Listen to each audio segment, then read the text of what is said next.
나는 찐따였다. 내가 20살이었을 때의 일이다. 고등학교 때 반 친구였던 애, 그래도 나름 친하게 잘 지냈던 동창생이 나에게 무려 2대2 미팅을 시켜주겠다고 했다.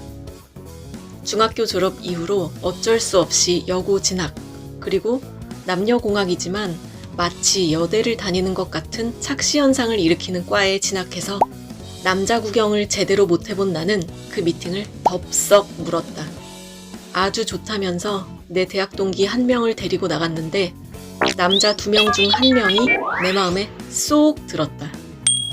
그래서 내가 먼저 연락하고 지내자고 문자를 탁 보냈더니 상대방도 그러자며 즉시 답이 왔다. 어라?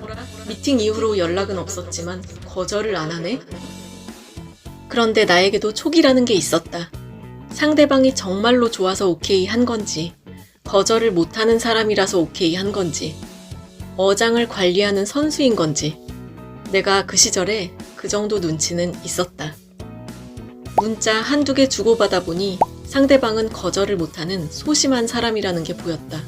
난 그런 애를 귀찮게 하지 않으려고, 아니, 사실대로 말하자면 자존심이 좀 상해서 눈치껏 더 이상 연락하지 않았다. 그런데 정말 얼마 안 지나서 다른 친구로부터 전해 들은 얘기가 가관이었다. 그 거절 못하는 애랑 미팅 주선자가 사귀고 있다는 거였다. 웬일이야? 다시 할게. 웬일이니 웬일이야? 미팅남의 상태는 파악했으면서 정작 미팅 주선자가 그에게 미팅을 주선했던 그 심리 상태를 눈치채지 못했던 나는 나 자신에게 가장 화가 많이 났었다. 아무튼 기분이 더티했던 게 미팅 주선자도 미팅 이후로 나에게 더 이상 아무 연락이 없었다. 난 그냥 이용당했던 거다.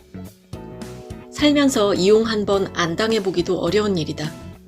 미팅 주선자는 지가 좋아하는 그 애한테 좋아한다는 말을 못해서 나를 미끼 삼아 그 애한테 미팅을 주선하는 방식으로 그 애랑 자주 연락할 수 있는 기회를 만들었을 테고, 그럼 그 애는 역시 거절을 못해서 미팅 주선자랑 사귄 건가? 아니면 찐사랑을 찾은 건가? 어떤 사람의 호의가 진짜 호의인지 어떤 꿍꿍이가 있는 계산된 태도인지 우리는 구분하기 어려울 때가 많다. 그렇다고 아무도 안 만나고 살 수는 없는 일이다. 나 자신을 아무나 함부로 이용할 수 없도록 자기 성장에 집중해야 하는 이유가 여기에 있다. 지나고 나서 한때 그런 일이 있었네? 라며 아무렇지 않게 얘기할 수 있을 만큼 내가 성장해 있으면 그 일은 정말 현 시점에서 아무 의미 없는 아무것도 아닌 일이 된다. 미성숙했던 어린 날이 지나갔다. 물론 지금도 성숙을 이루지는 못했지만 그때보다는 여러 면에서 훨씬 마음이 편해진 걸 보면 좀 크긴 컸다. 타인에게 거절당하는 걸 두려워하는 사람들이 있는데 그들은 굴욕감을 느끼고 싶지 않은 거다. 그 두려움 밑에는 나는 누구에게도 거절당해서는 안 된다. 즉, 나는 누구에게나 받아들여져야 한다는 오만함이 깔려 있다. 절대로 거절당하지 않겠다는 그 오만함은 누구에게도 대시하지 못하는 소심한 모습으로 나타난다. 먼저 관계를 시도하는 사람들 중에는 자신감 충만한 사람들도 있지만 그들은 꼭 자신만만한 사람들이라기보다는 오히려 거절당하면 어쩔 수 없다. 나는 거절당할 수도 있는 사람이라는 걸 인정한 겸손한 사람들이다. 가끔 너무 늦게 대시하려는 사람들을 본다. 이미 마음이 떠난 사람들에게 말이다. 때를 놓치지 않게 누군가를 좋아할 땐 머리 굴리지 말고 거절당하더라도 좋아한다고 고백이라도 때려보자. 난 아직도 신기하다. 내 아내가 내 옆에 있다는 사실이 말이다. 난 영혼까지 끌어모아 아내를 재빠르게 줍줍 하고 감당하기로 했다. 나는 남편의 허락이 떨어져야만 외출할 수 있다. 특히 내가 일하러 나가야 될 때 남편은 더 엄격한 잣대로 나를 붙들어 놓고 포를 보여달라고 한다. 우선 고개를 들라고 해서 정면 아래에서 들여다보고 왼쪽에서도 들여다보고 오른쪽에서도 들여다본 뒤 만족하면 합격이라며 날 내보내준다. 그렇다. 남편이 강박적으로 점검하는 건 다름 아닌 코털이다. 코털. 남편이 이렇게 된 데는 나름의 슬픈 사연이 있는데 그 사연이 없었다면 우린 아마 못 만났을 거다. 그가 20대였을 때 있었던 일이다. 직장에서 만난 한 선배가 나랑 너무 잘 어울릴 것 같은 내 또래 여자가 있다면서 소개팅을 시켜주겠다고 했다. 난 기꺼이 소개팅에 나갔고 여자를 볼 때 무엇보다도 외모만 보던 그 시절에 난 그녀의 외모가 아주 마음에 들었다. 아직 대화를 나눠보기도 전에 그녀의 외모에 기분이 너무 좋아져 버린 난 식사를 하기 위해 어딘가로 들어갔고 우린 드디어 마주보고 앉았다. 이제 본격적으로 얘기 좀 해볼까 하며 그녀의 얼굴을 정면으로 마주했던 찰나에 가장 먼저 눈에 들어온 건 그녀의 너무 진한 코털이었다.